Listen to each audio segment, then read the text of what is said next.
36ရောက်ပါ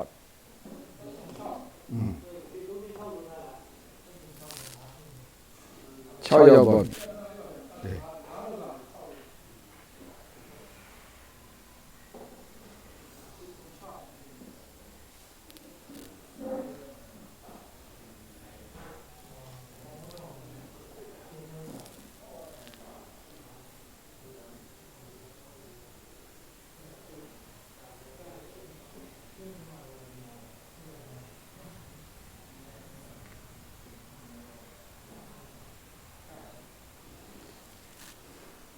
ကြည်ကြီးကွယ်နာရဲတို့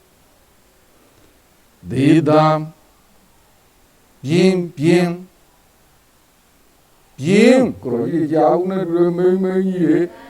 ဟမ်ပြင်းပြင်းဘာတချက်ရပင်ကိုအေးပါမင်းမင်းကြီးမြင်းပြင်းလို့မေးတာမကြောက်ဘူးဗျမင်းမင်းကြီးဟမ်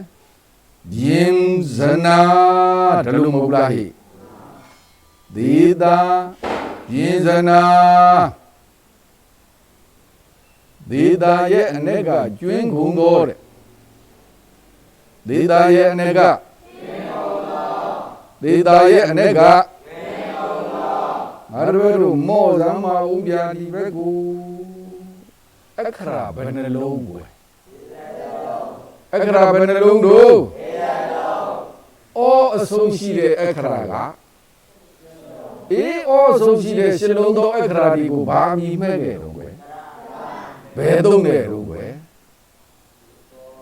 တထောဒန္တာတရာအထသုံးတယ်တရာအမည်မဲ့ခဲ့တာမဟုတ်လားအဲ့ဒီတရာအမည်မဲ့ခဲ့တဲ့အခရာရှင်လုံးကိုခြံခဲ့ကြတာကြားလားနှုတ်လို့ကြောင့်ကျွင်းကုန်သောရှေ့ကထဲ့မှာရှင်လုံးကုန်သောတရာတို့မှရှင်လုံးကုန်သောတရာတို့မှလို့ထဲမှာကြားလားရှေ့ကထဲမှာရှင်လုံးကုန်သောတရာတို့မှဒေတာဟောဗျာရှင်လုံးကုန်သောတရာတို့မှကျွင်းတာဆိုအခရာဘယ်နှလုံးကြံတာတော့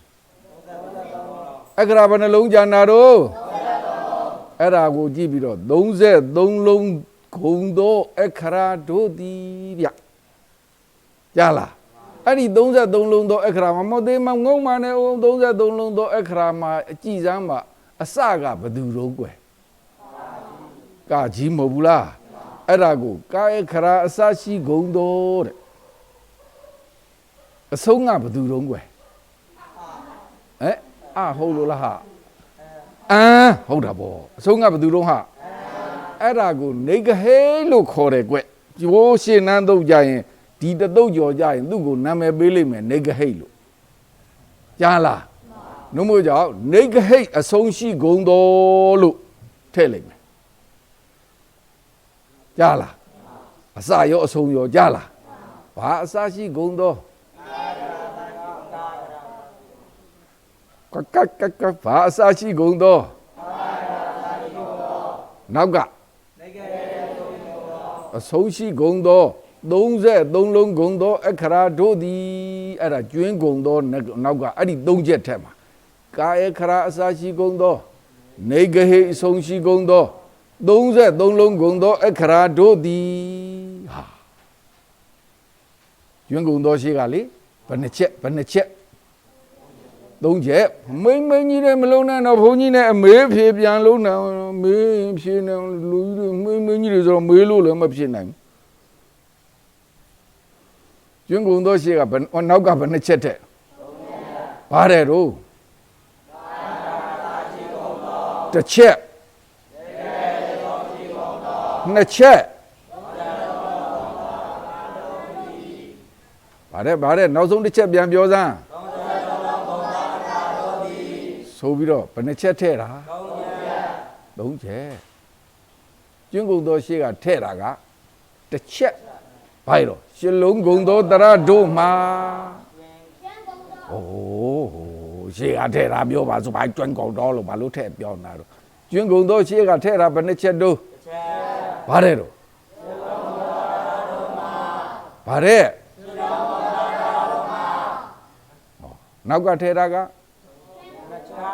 နောက်ကထဲ့တာကနောက်ကထဲ့တာကပြောပါဦးဘယ်နှချက်တုံး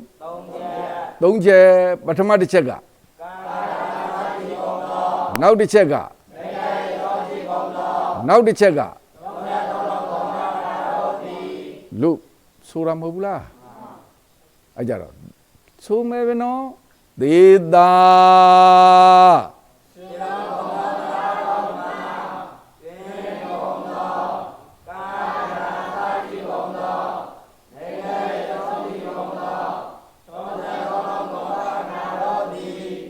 အန်ကိုဘာလို့ခေါ်တာတဲ့ရပြီနော်ဒေတာလေးပြန်ဆိုခြင်းနဲ့ဒေတာ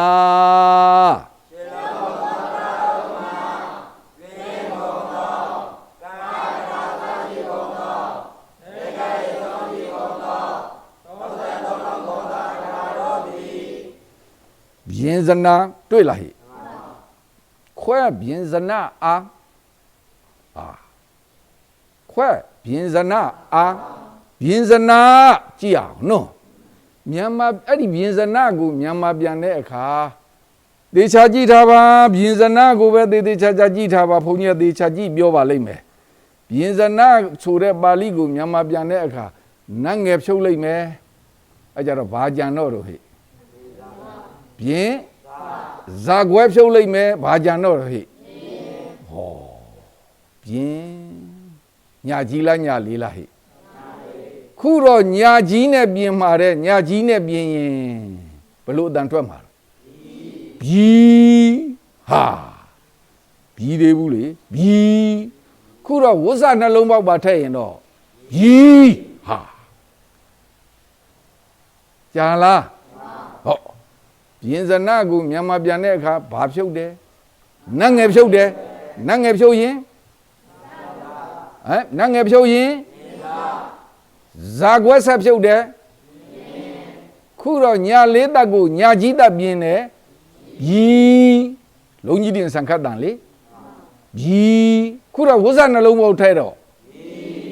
ဟောပြင်စနာကိုပြီလို့မြန်မာပြန်လာတဲ့ဗျာရေးတတ်လားပြီပြီရေးတတ်ပြီလားဘယ်လိုရေးမှာတော့ဘာတချိုင်ယာပင်ညာကြီးတက်ဝဇ္ဇနှလုံးပေါက်နဲ့ရေးရမှာမဟုတ်ဘူးလားခါတိုင်းအတိုင်းပဲထဲ့မယ်လေးပါတော့အမီအဲ့ကြတော့ပြင်စနာက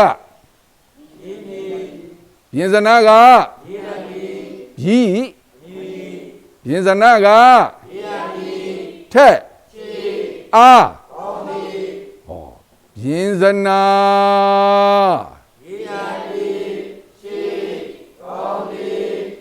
ပြင်စနာဘာထဲ့အောင်မလို့ဟိထဲ့မယ်ဟွန်ဒီဟာဒေတာပြင်စနာအိုး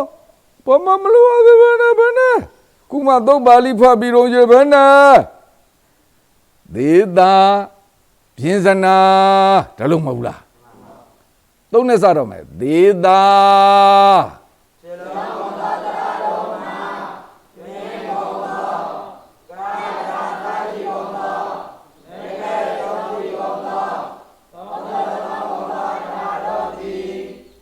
ပြင်စနာ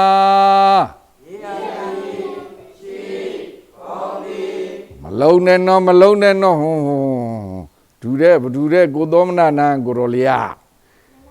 နန္ဒမာကိုနန္ဒမာလာကဘာလို့ရောင်တောင်တောင်လှုပ်တာတော့သေသေးချာချာမရောင်အောင်ပြောထားတဲ့ဥစ္စာယောကိုနန္ဒမာလာမရောင်စီပါနဲ့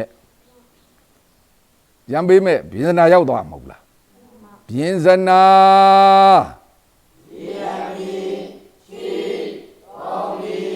ဟွန်ဒီမမီတယ်နော်ဒေတာဘယ်နှချက်တုံးဟေးရှေ့ကထဲ့တာသူ့ရဲ့အ ਨੇ က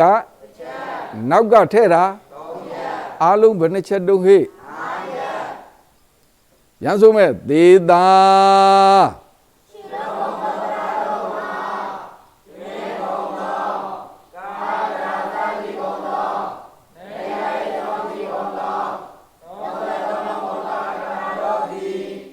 ရင်စနာ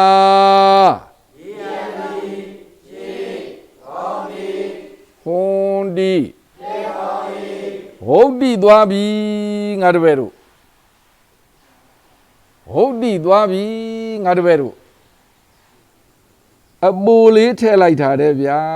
ထပိတဝါအထတရီဆိုတာကအပူတဲ့ဗျာကြားလားအထရှစ်လုံးဂုံတော်တဲ့သူ့အနဲ့ကအထကတရီတရဒုကိုတဲ့တရီထပိတဝါခြံထား၍တဲ့ထပိတဝါဆိုတဲ့စကားလုံးကအပူထဲတာတဲ့ဗျာရှစ်လုံးကုံသောတရတို့မှကျွင်းကုံသောစကားကိုကြည့်ပြီးထဲတာလी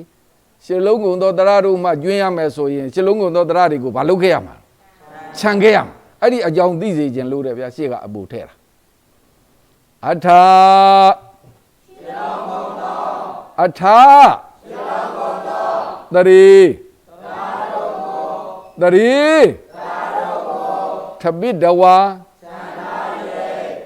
ဒါရှေ့ရထဲတာနော်ပြန်ဆိုမယ်အထာ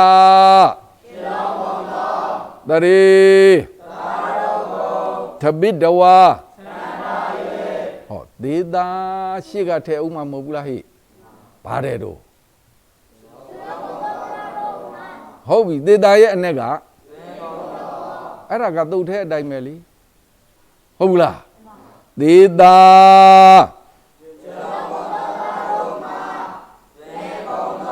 ပြန်ပေးမဲ့ဒေတာဟောအခရာဆိုတာလေးခြံခဲ့ဦးကြားလားနောက်ကထဲတာပထမဆုံးထဲတာဗါတယ်တို့ဟိပြန်ပြောပါဗါတယ်တို့ပြန်ပြောပါအဲ့ဒါလေးကိုကာရာဒယောတဲ့ကြားလားဟိကာယခရာအစရှိကုန်သောဆိုတာလေးကိုကာရာဒယောခွဲကြည့်ရင်ကာရာဒယောကိုကာရာအာဒယောကြားလားအာဒယောကလည်းငါတပည့်တို့သိပြီးသားဓာကအကဤကိုလှုပ်ထားတဲ့အတဲ့အ내ကြည့်ကြည့်ရင်မူရင်းဤပြန်ဖြစ်အာဒီယောအဲ့ကြတော့ကာရာအာဒီယောကာရာတယောကိုဘယ်လိုကြည့်မှာလဲကာရာအာဒီယော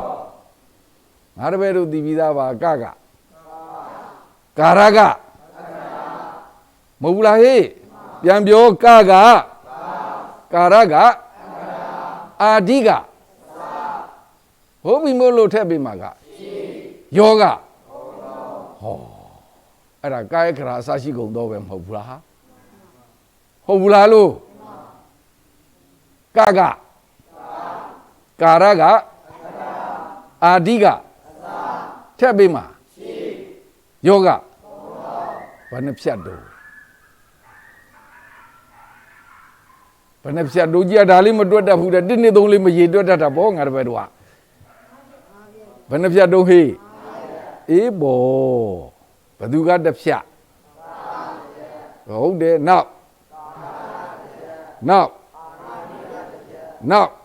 ထဲပေးတာကတစ်ဖြတ်နောက်ယောဂတစ်ဖြတ်ဟုတ်ဘူးလားအဲ့ဒါကာယခရာအစရှိကုန်တော့ဖြစ်ရောမဟုတ်ဘူးလားကွယ်ဖြစ်ဘူးလားဟေးအဲ့ကြတော့ကာယခရာအစရှိကုန်တော့ကိုကာရာတယောပေးရပြီလားပေးကြည့်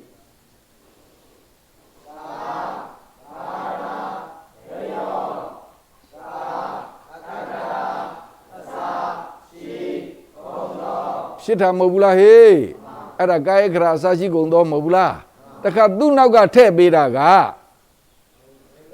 နေကဟိတ်အဆုံးရှိကုန်တော့မဟုတ်ဘူးမေ့သွားပြီလားသူ့နောက်ကထည့်ပေးတာကနေကဟိတ်အဆုံးရှိကုန်တော့မဟုတ်ဘူးလားအဲ့ဒီနေကဟိတ်အဆုံးရှိကုန်တော့ကိုနေကဟိတံဒါတဲ့နေကဟိတံတာတဲ့ နေဂဟိတအဲ့ဒီကတဘာနဲ့တွဲထားတနဲ့အတွဲထားတာခွဲအဲ့ဒီတနဲ့အကြားမှာအတလုံးပျောက်သွားတယ်ပျောက်သွားတဲ့အတလုံးပြန်ပေါ်ဟောတကပြန်ပေါ်လာတဲ့အနဲ့တွဲတကရှေ့ကနေပေါင်းဖတ်နေဂဟိအကနောက်ကနေပေါင်းဖတ်ဟောနေဂဟိတံတာကိုနေဂဟိတအန္တနေဂဟိတံတာကိုဘယ်လိုပုတ်ခွဲမှာအန္တာကိုလည်းအန္တအာလို့ခွဲအန္တာကိုလည်းအဲ့ကြတော့နေဂဟိတကတဝင်းဘူးအသက်လုံးလိုက်ရင်နေဂဟိတကတဝင်းဘူးအသက်လုံးလိုက်ရင်အန္တကထက်အာဘယ်နှဖြတ်တော့လေနေဂဟိတကဘာလုံးလိုက်တာတာဝင်းမူကိုအသက်လုံးလိုက်တာနေဂဟိတကအန္တကထက်အာအဲ့ဒါနေဂဟိအဆုံးရှိကုန်တော့မဟုတ်ဘူးလားနေဂဟိတံတာ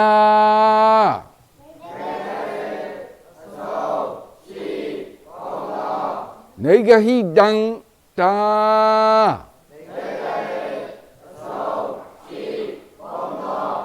နောက်တစ်ခါထည့်ပေးတဲ့ဥစ္စာတစ်ခုက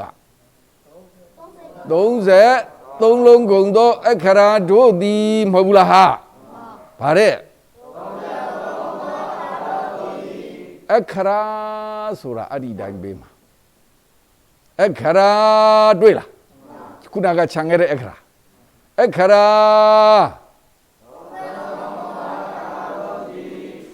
ာမောပါကြည်ပါတုတ်ထဲမှာသေတာရဲ့အ내ကဘာလို့လဲကျွင်းကုန်သောသေတာရဲ့အ내ကတုတ်ထဲမှာသေတာရဲ့အ내ကကျွင်းကုန်သောနောက်ကထည့်ပေးတာဘယ်နှချက်တော့ပထမအချက်ကအဲ့ဒါကိုဝုဒ္ဓဆရာကြီးကဘလို့ဖွင့်တော့တွေ့လားပြန်ပြောဟိုးကျွင်းကုန်သောနောက်ကထည့်ပေးတာဘယ်နှချက်တော့ပထမအချက်ကပြောပါအဲ့ဒါကိုဝုဒ္ဓဆရာကြီးကဘလို့ဖွင့်တော့ပေးတတ်ပြီလားအဲ့ဒါကိုဘလို့အနဲ့ဆိုမှာတဲ့သေးချာအာမလုံးနဲ့လေဘယ်နှပြတ်ဆိုရတာမသိဘူးလားပြောပါဆိုပါကာလို့ဖြစ်သွားတာမဟုတ်ဘူးလားတခါဟိုကြည့်ပါဦးနောက်တစ်ပြတ်ထဲတာက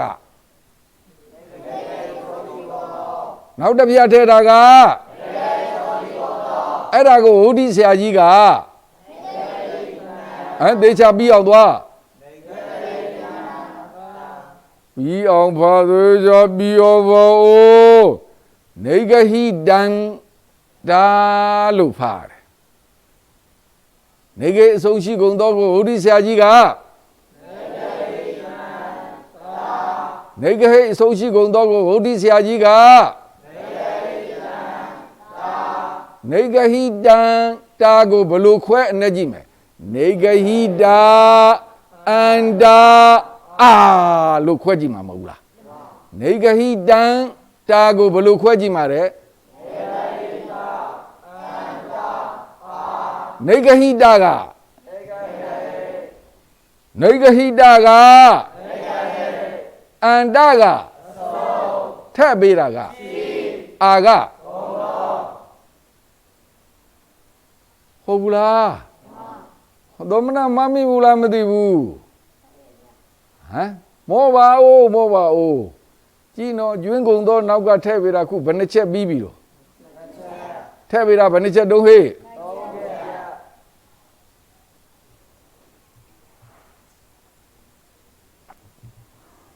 အထက်ကျော်ဆရာကြီးနဲ့တူတယ်ဟမ်အထက်ကျော်ဆရာကြီးကိုနန္ဒဝန်သားထင်တယ်သုံးချက်ထဲတာမဟုတ်ဘူးလားနောက်ဆုံးတစ်ချက်ကနောက်ဆုံးတစ်ချက်က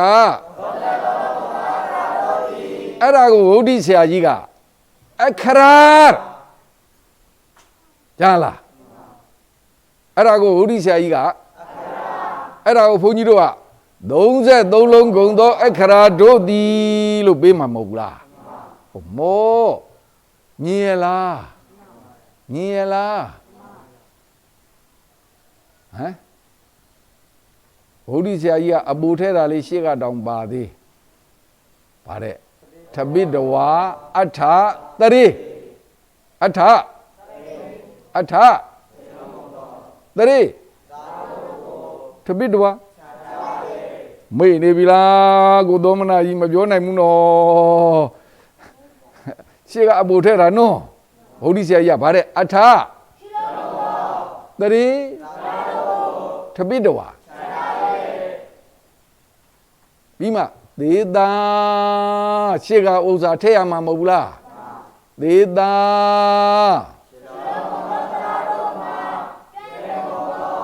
ရံပြေးမကြည့်တော့မေးမနေနဲ့တော့ဆိုနေအောင်လို့သေတာ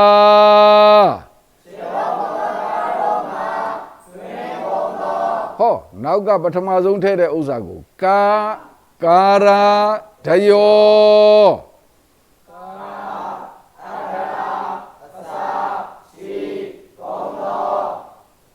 ရဘူးလားကိုရောကြီးရဘူးလားမသိကာရာဒယော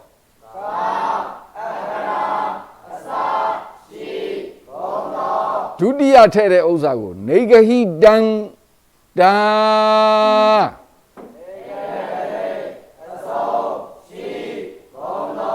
ဟုတ်တယ်လေဘာမှမ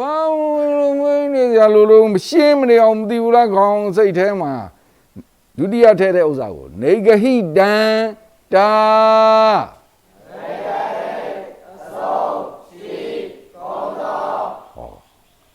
တတိယထည့်တဲ့ဥစ္စာကိုအခရာဟောဝါကြံရတဲ့နော်အခရာအခရာ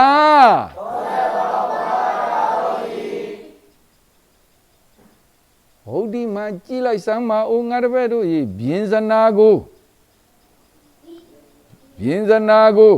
ပြင်ဇနာနာမဘာလေးထက်အဲ့ကြတော့ပြင်ဇနာကဟောပြင်အောင်မင်းကြိုင်တာတော့ပြီးဆို2ယောက်လောက်လေးဖြစ်နေတယ်ကျွန်တော်ကိုရောတွေကမဖြစ်နိုင်ဘူးတဲ့ပြင်ဇနာကနာမက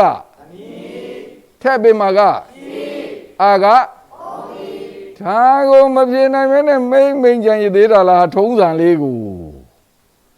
ဟွန်ဒီပဲမဟုတ်ဘူးလားအဲ့ကြတော့ဟုတ်ဒီရသေးဘူးလား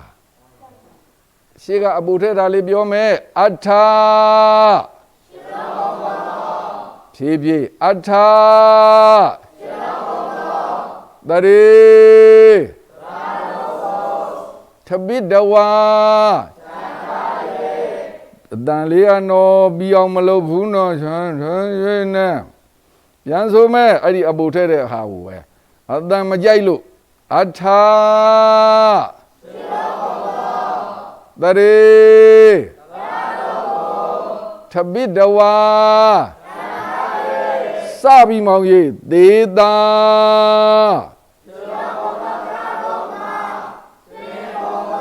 ဟောပထမတစ်ချက်လာပြီးမောင်ကြီးကာရာဒယော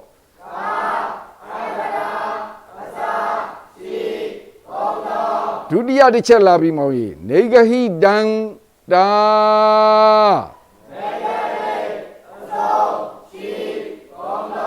တတိယတစ်ချက်လာပြီးမောင်ကြီးအခရာတစ်ခေါက်အခရာပြင်ဇနာနာမ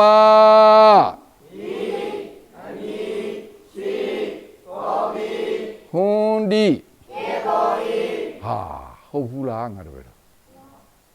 ဟမ်ဟုတ်ဘူးလားတစ်ခေါက်ထားဆိုပေးမယ်နော်အပူထဲတဲ့ဥစ္စာလေးဥဆုံးစမယ်မဟုတ်ဘူးလားဟုတ်ဒီနော်အထာပြန်ဆိုအထာတရေထပိတဝါစပြီဒေတာ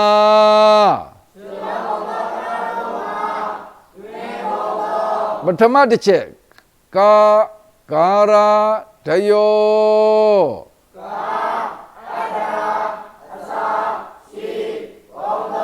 ဒုတိယတစ်ချက်နေဂဟိတံတာ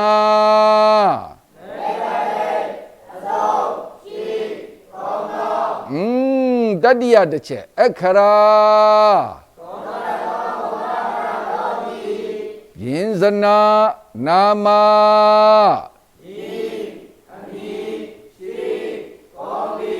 ဟွန်ဒီရသေးဘူးလားသုံးနဲ့ဟုတ်ဒီနဲ့ပိတ်ကြည့်ရအောင်သုံးနဲ့မပေးခင်သုတ်ပါဠိဥဆုံးဆိုမယ်သုတ်ပါဠိငါတပည့်တို့စမဲ့သုံးနဲ့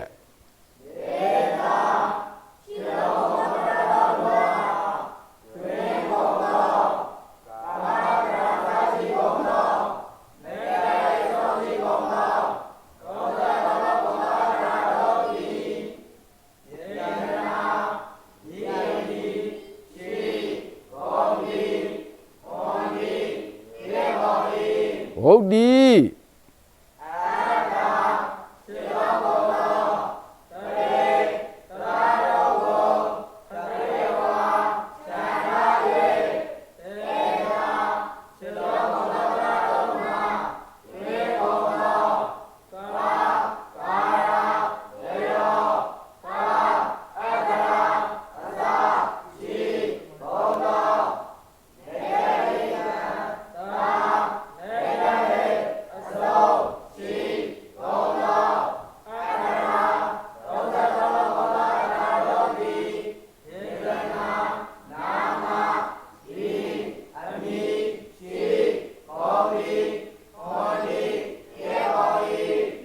သုတ်ပါဠိဟုတ်ဒီပါဠိ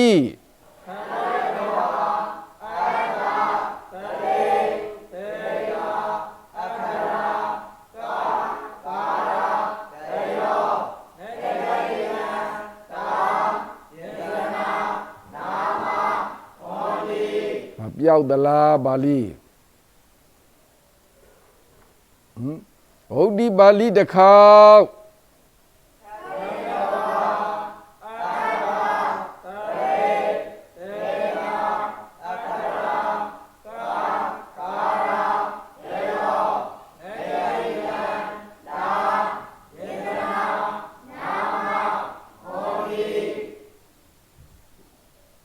ကြီးငါတို့ပဲတို့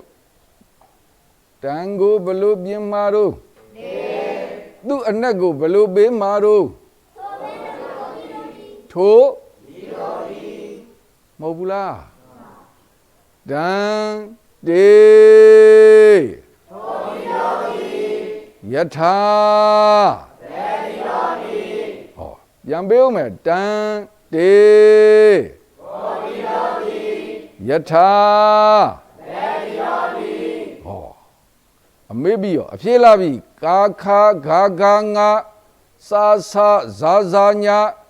တာထဒါဒါနာတာထဒါဒါနာ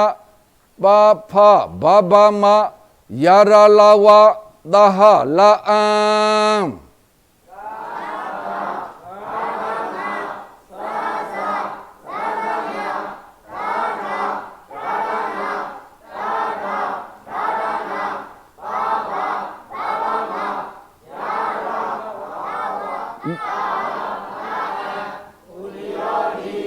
တစ်ခေါက်ကာခာဂါဂါငါ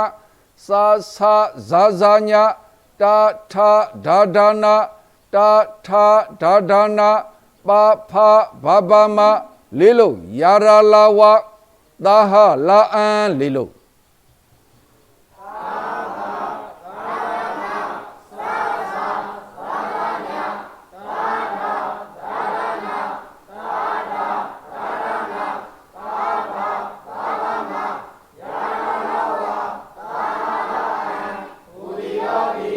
ဣတိကိုဘလို့ပြင်မှန်းသူကဟုတ်ဒီတဲ့ကအခရာရဲ့အနဲ့ကြည့်ဆွဲမှာ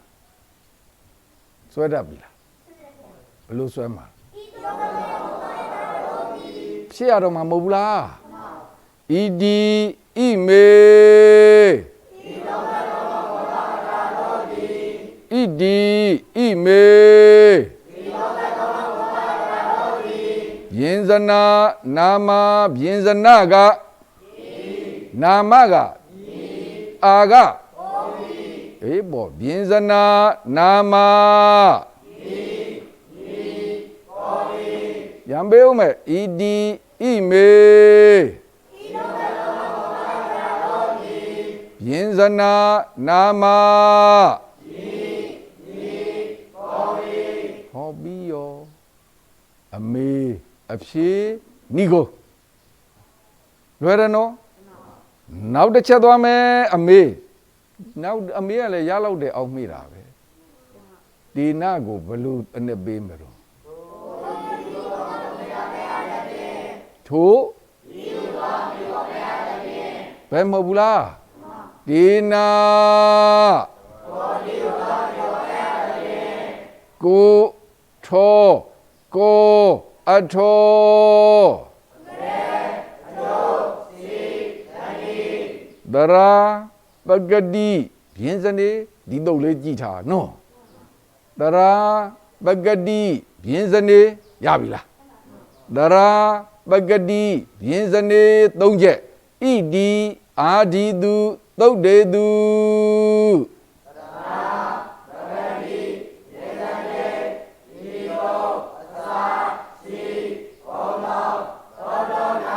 ထက်အထော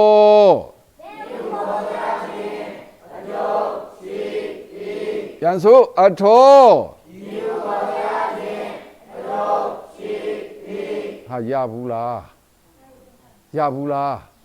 ပိတ်ဆိုကြည့်အောင်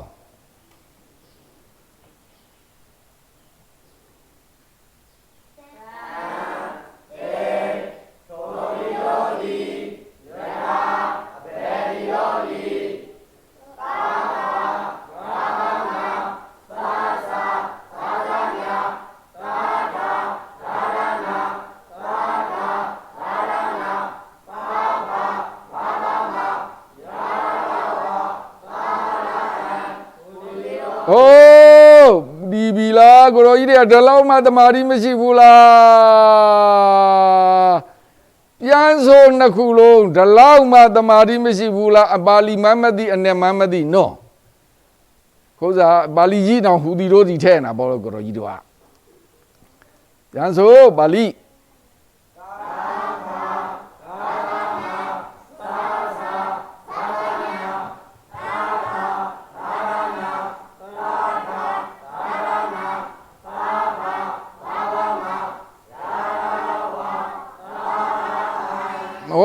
အနဲ့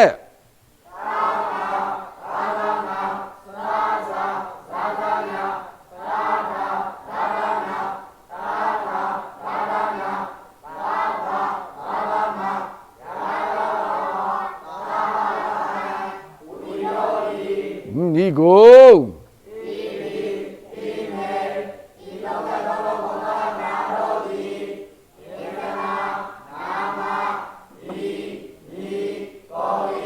အမေ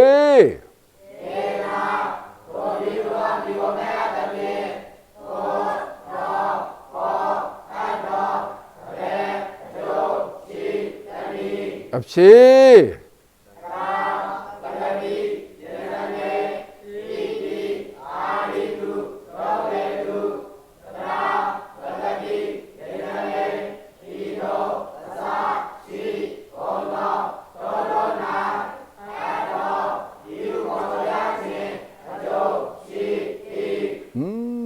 ပါဠိ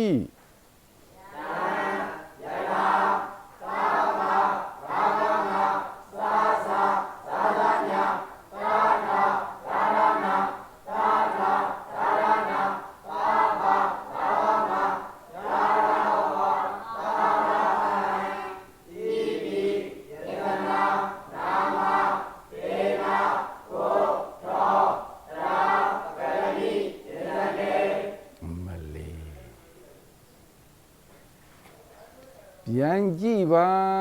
34ပြန်ကြည့်ပါ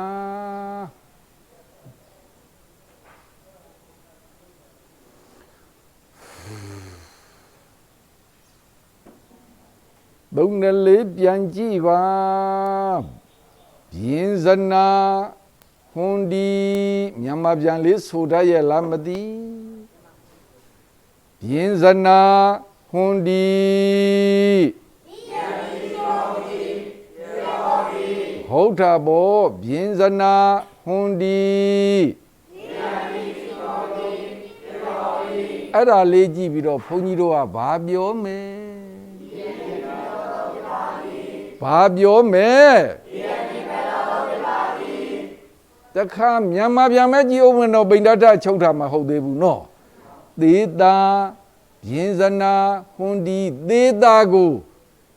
နှစ်ချက်ခွဲပြောမယ်ကွယ်ရှစ်လုံးကုံတော်တရတို့မှကျွင်းကုံတော်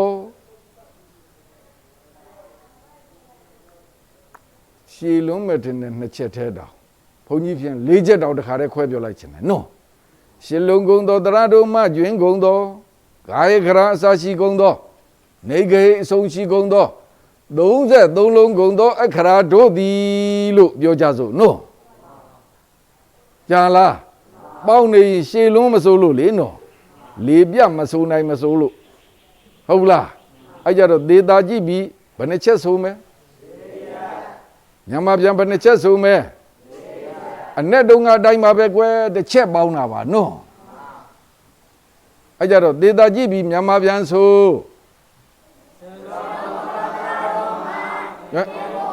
အဲ့ဒါလေးတစ်ချက်တော့ပေါင်းမယ်နော်ပြန်ပြောသွား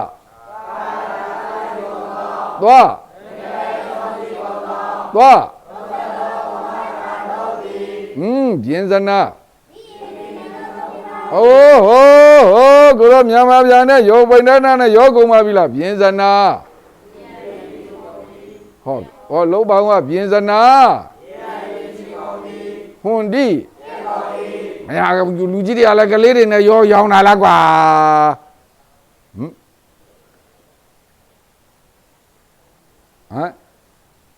ဒါကမြန်မာပြန်မဟုတ်ဘူးလားအဲ့ကြတော့နောက်ဆုံးဒေတာရဲ့မြန်မာပြန်33လုံးကုန်တော့တို့ဒီပိန္ဒတချုပ်တဲ့အခါအဲ့ဒီတို့ဒီကိုဘာပြောင်းမှာဒါပဲလေကျန်တာအတူတူပဲဥစ္စာကြီးနော်အဲ့ကြတော့ဆိုတတ်ဘူးလားဆိုမဲ့ရှေ့ကသုတ်ဒေတာပြင်ဇနာဟူသောသုတ်ဒီလို့ဆိုမှာမဟုတ်ဘူးလားဟေ့လုတ်ပိန္ဒတချုပ်ကြစို့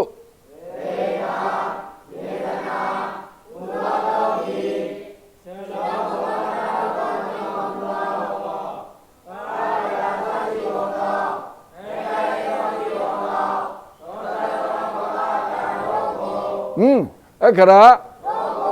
ဘာလို့သွားပြန်ပြော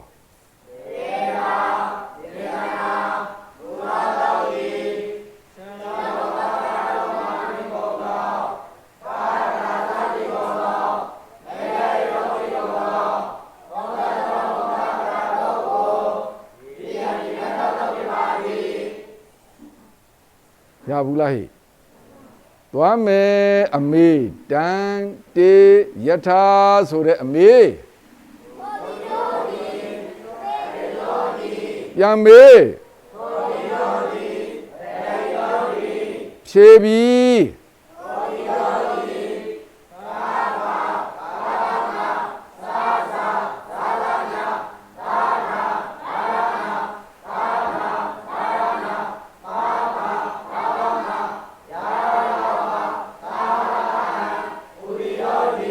နိကို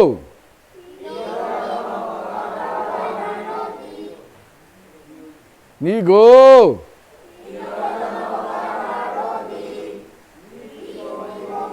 ဟောပြောဒီနာကိုရောကြီးတဲ့ဏီကုန်းတော့မစိုးနိုင်တာလားဏီကို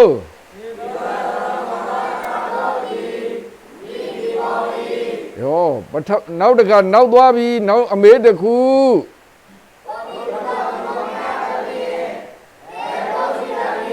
ပြန်မေးပါဦးအဖြေ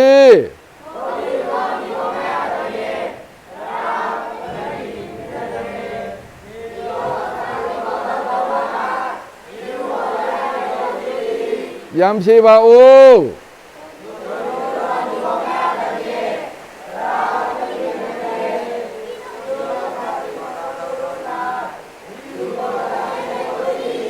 မင်းကိုရိုကြီးတွေအစအစကြောင်နေတာကွာငါလို့ကလေးတွေကမကြောင်ရဘူးမလားထွက်တယ်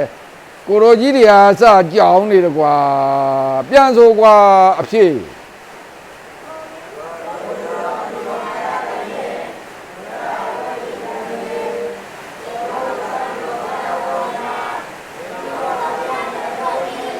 နိုးမကြောင်ပြောနေကိုရိုကြီးတွေကတမာတိမှမရှိဘဲနဲ့ကိုရိုကြီးတွေအစအစကြောင်တာ